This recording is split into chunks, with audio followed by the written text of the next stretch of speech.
안녕하셨어요? 네.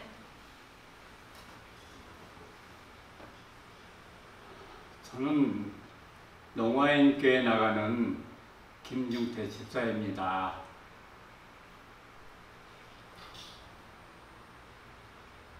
제가 이렇게 모양이 있듯이 원래 전모기 때부터 귀가 터져가지고 청각장애자로 살아왔습니다.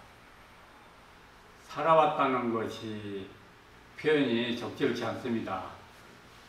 저는 살아있지 못하는 상태로 지금까지 왔다고 생각해야 돼요. 너무 힘들었어요.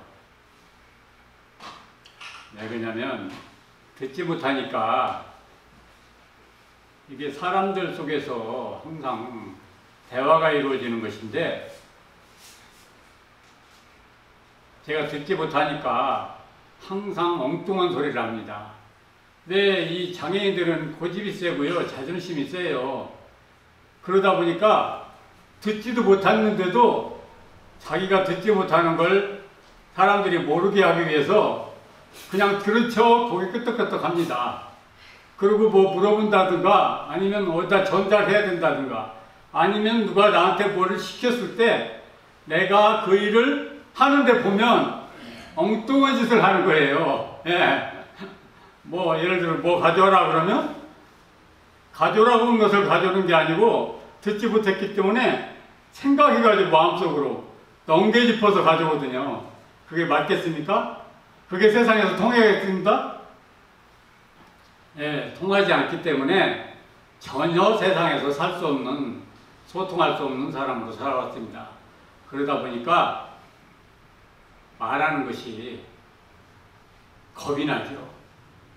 그래서 나는 말을 할 수가 없는 사람이 되는 거예요. 무슨 말을 하려고 가슴속에 담잖아요. 그러면 가슴속에서만 압박이 커지지 밖으로 나오지 않습니다. 그런 두려움 속에서 평생을 살아왔습니다. 그러다가 고생고생 하다가 뭐 죽는 방법도 모르고 죽지도 않고 그러다가 제가 사진을 알게 됐습니다. 사진을 알게 돼서 제 이름은 디카조사 이렇게 부릅니다. 사진을 하고 보니까 진짜 이 세상에서 저처럼 사진을 잘 아는 사람이 없더라고요. 이게 막히니까 하나님의 세계는 그래요. 생명의 세계는 지렁이가 이렇게 시골에서 보면 삽질을 하다 보면 잘리잖아요. 도마뱀도 자르잖아요. 바닷가에 가면 개가 있어요. 기어가는 개가 발가락이 잘리잖아요. 새로 납니다. 사람이 이렇게 어떤 장애를 가지면 이것이 장애가 되는 대신 다른 쪽으로 열리더라고요. 그 전에 저기 방송에도 신문에도 많이 나왔었는데 외팔이 복수라고 팔이 한쪽밖에 없는 사람이 멀쩡한 사람을 이겼어요. 그런 경우가 많거든요. 한쪽인데 두 쪽을 합한 것보다 더 큰 힘을 주시는 거예요. 하나님의 생명의 원리가 그렇습니다.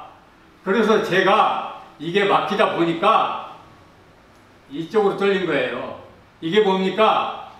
보는 세상이거든요. 보는 세상. 그러니까 보는 걸로 모든 것을 알아내는 거예요. 이걸 보고 시각의 세계라고 합니다. 하나님의 세계가 사실은 시각의 세계죠.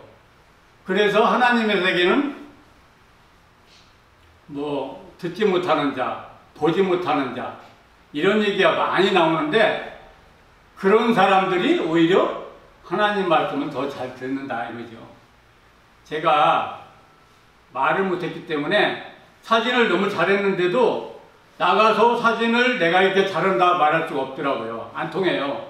네, 내가 나를 소개를 못하니까 덜덜 떨고 있으니까 겁을 내고 있으니까 이래서 아무리 돌아다니도 안 되겠더라고요. 말을 배워야 되겠다. 그래서 제가 가진 이 디카조사의 이 사진 통달의 세계를 그냥 봉사했습니다. 세상에 나가서. 어디로 나왔냐? 말 배우기 위해서는 어디로 가야 됩니까?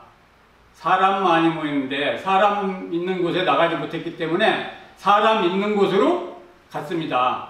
가서 말을 배운다고 말은 갔지만 제가 뭘 할 수가 없어요. 나도 하겠다 이렇게 손이라도 들을 수 있어야 되는데 그것이 너무 무서웠거든요.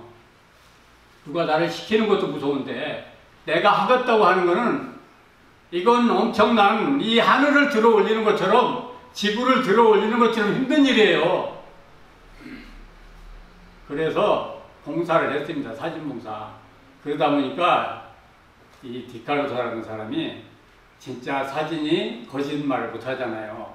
저는 어떤 사람이든지 사진을 아름답게 찍어냅니다. 사랑스럽게 찍어냅니다. 왜냐? 이 세상의 모든 사람은 하나님께서 하나님의 당신의 형상과 모양으로 만들었거든요. 그걸 본질이라고 합니다. 사람 속으로 들어가면 그 본질이 보여요. 제가 그걸 잘 보거든요.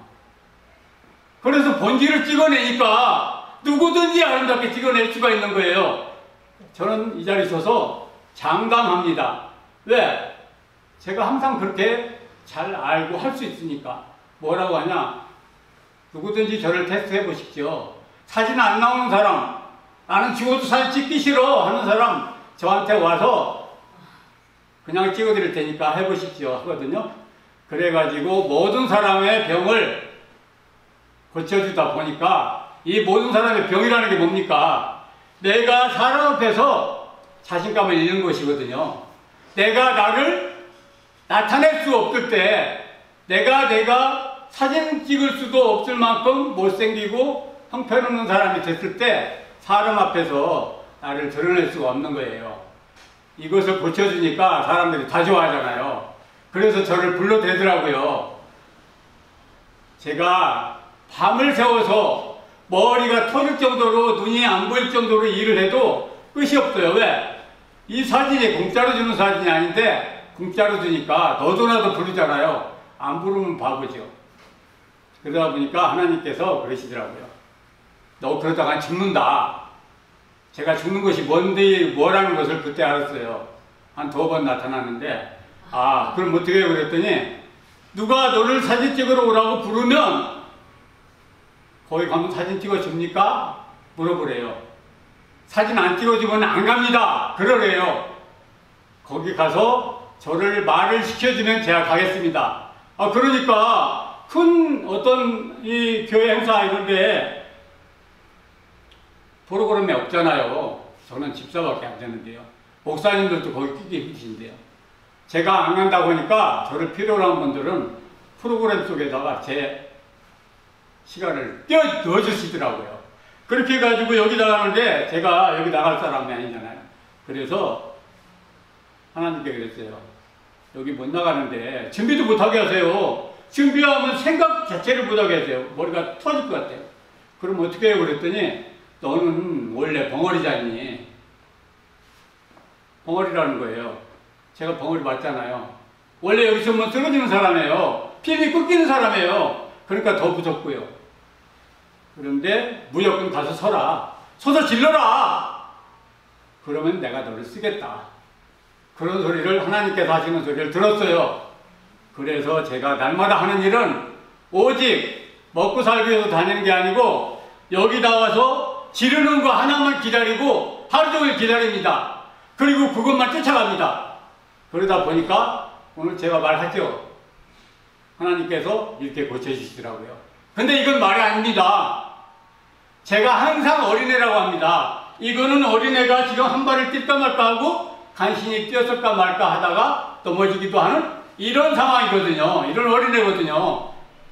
지금 이 하나님의 세계는 자꾸 변화합니다.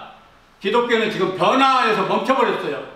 그래서 하나님께서는 뭘 원하시냐 그러면 자 지금 나와서 말씀도 잘하고 다 활동해가지고 이 땅을 만드는 지금 활동하시고 지도자분들 이런 분들 다음 세대에 제가 나갈 거예요. 제가 어린애는 크잖아요. 어린애들이 지금 나와서 자라가지고 뭐가 되겠어요? 이 나라를 받드는 기둥이 되잖아요.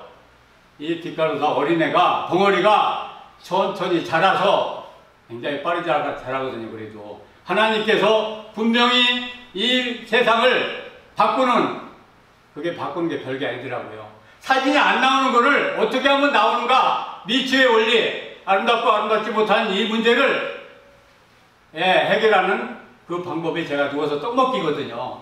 이 방법과 똑같더라. 이 세상의 아름다움과 아름답지 못한 이 모양을, 이 원리를 잘 알기 때문에 한 방에 끝냅니다. 그래서 이것을 말만 못하지 이것을 잘합니다. 그래서 앞으로 제가 쓰여질 것을 위해서 우리 스승님들께서, 목사님들께서 어여삐 키워주시기 바랍니다. 감사합니다.